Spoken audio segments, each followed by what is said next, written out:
Buat yang mau ngerakit Ryzen terbaru, motherboard ini cakep kayaknya nih.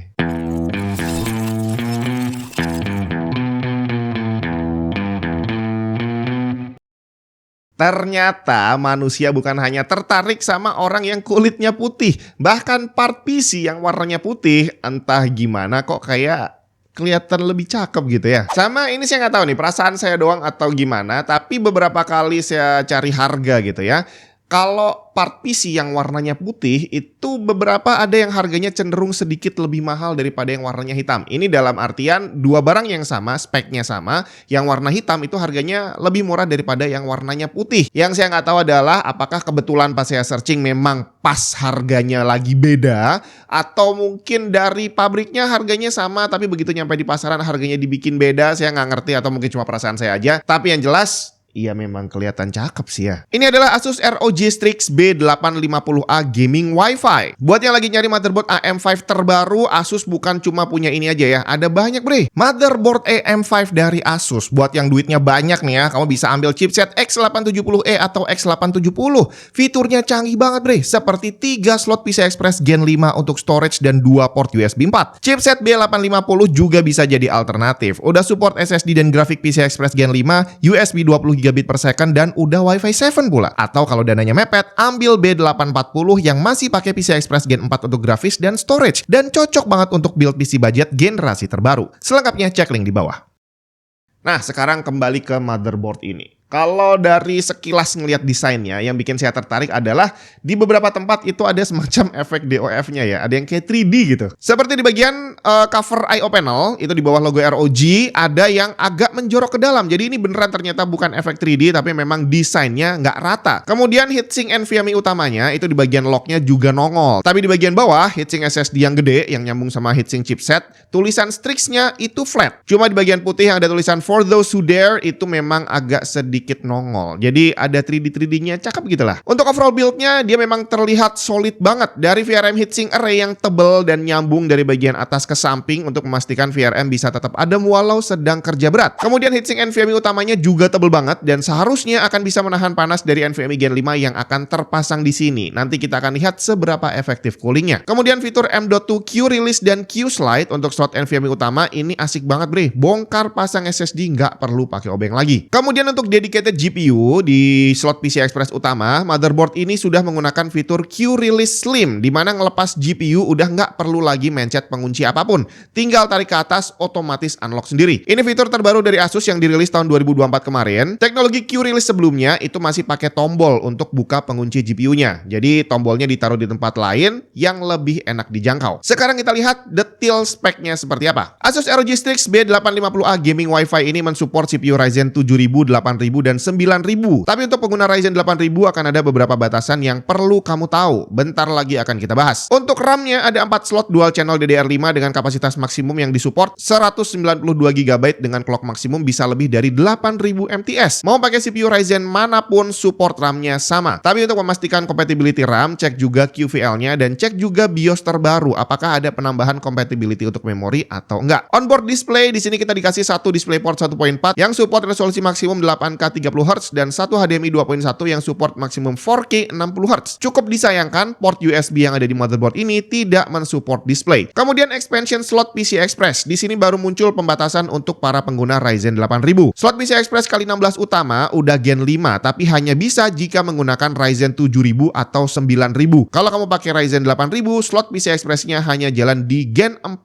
kali 8 aja. Tapi untuk slot PCI Express kali 16 kedua, dia ikut chipset dan hanya Gen 4 yang jalan kali 4 aja. Mau pakai CPU apapun sama. Dan PCI Express slot kedua ini sharing bandwidth dengan slot NVMe 3. Nanti kita akan lihat yang mana. Storage, ini juga ada batasan untuk pengguna Ryzen 8000. Total ada 4 slot M.2 di mana slot utama udah Gen 5 kali 4 dan slot kedua Gen 4 kali 4. Tapi sekali lagi hanya untuk Ryzen 7000 dan 9000. Untuk pengguna Ryzen 8000, slot utama hanya jalan di Gen 4x4 dan slot kedua hanya Gen 4x2 aja. Storage-nya support RAID, tapi beda CPU juga beda supportnya. Ryzen 7000 cuma bisa RAID 0, 1, dan 10. Ryzen 8000 RAID 0 dan 1 aja, sedangkan Ryzen 9000 RAID 0, 1, 5, dan 10. Jadi untuk storage, pembatasannya memang lumayan banyak ya. Sedangkan storage yang ikut chipset adalah slot M.2 3 dan 4 yang dua-duanya mensupport PCI Express Express 4x4. Tidak ada support M.2 SATA. Catat ya, motherboard ini nggak support M.2 SATA. Kemudian tadi slot M.2 yang ketiga dia share bandwidth dengan PCI Express yang bawah.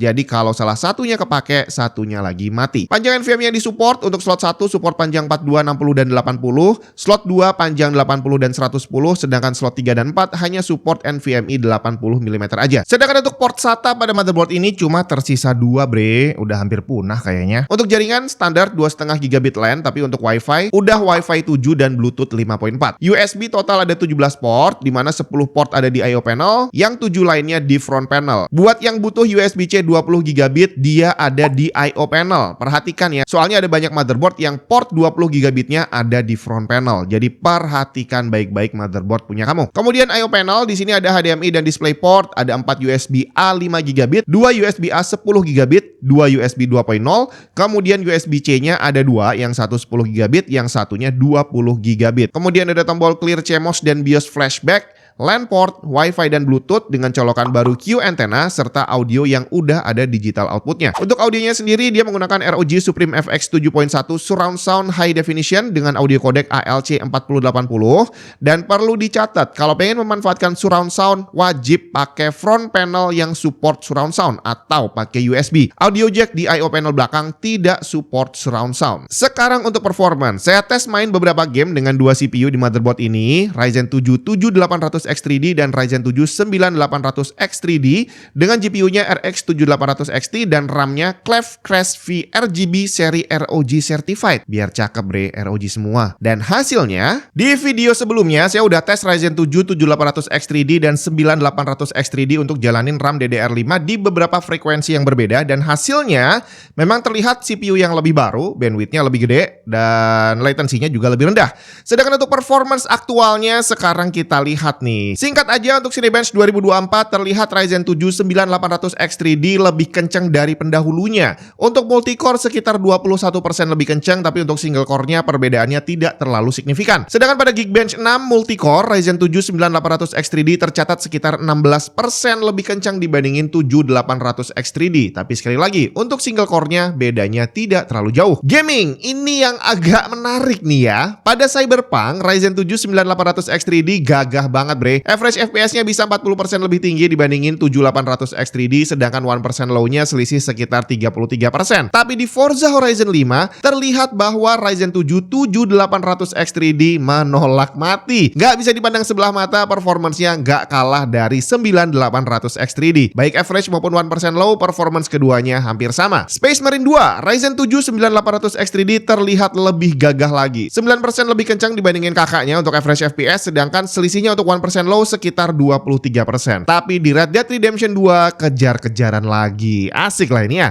Bahkan kalau dilihat dari angka yang tercatat, Ryzen 7 7800 X3D malah kelihatan sedikit lebih tinggi FPS-nya. Tapi selisih 1-2 FPS masih masuk dalam margin of error sih ya. Jadi bisa dibilang untuk game ini performance keduanya hampir sama juga. Terakhir, kita lihat seberapa efektif heatsink motherboard ini untuk menahan panas NVMe Gen 5. Dari tes pendek yang saya lakukan, dia ternyata bisa berhasil menahan temperatur NVMe sampai 62 derajat Celcius aja. Ini adem banget dibanding heatsink bawaan NVMe-nya yang temperaturnya sampai lebih dari 80 derajat Celcius untuk tes yang sama. Itu dia tadi Asus ROG Strix B850A Gaming Wi-Fi. Cakep bre, cuma buat kamu yang pakai Ryzen 8000, ya saran saya sih jangan beli motherboard ini. Kalau mau tetap beli yang ini, ganti prosesornya. Soalnya sayang, udah beli motherboard mahal-mahal tapi performance-nya nggak bisa dimaksimalkan. Sedangkan untuk harga, sampai saat video ini dibuat, belum ada harga resminya di marketplace lokal. Jadi rajin-rajin searching aja, karena ya seharusnya sebentar lagi udah dirilis resmi sih ya. Atau mungkin hari ini harganya udah rilis, silahkan kamu search sendiri aja. Tapi yang pasti nanti kalau udah beli, jangan lupa klaim bonusnya bri. Ada 1 bulan free Adobe Creative Cloud subscription. Asik banget gak tuh?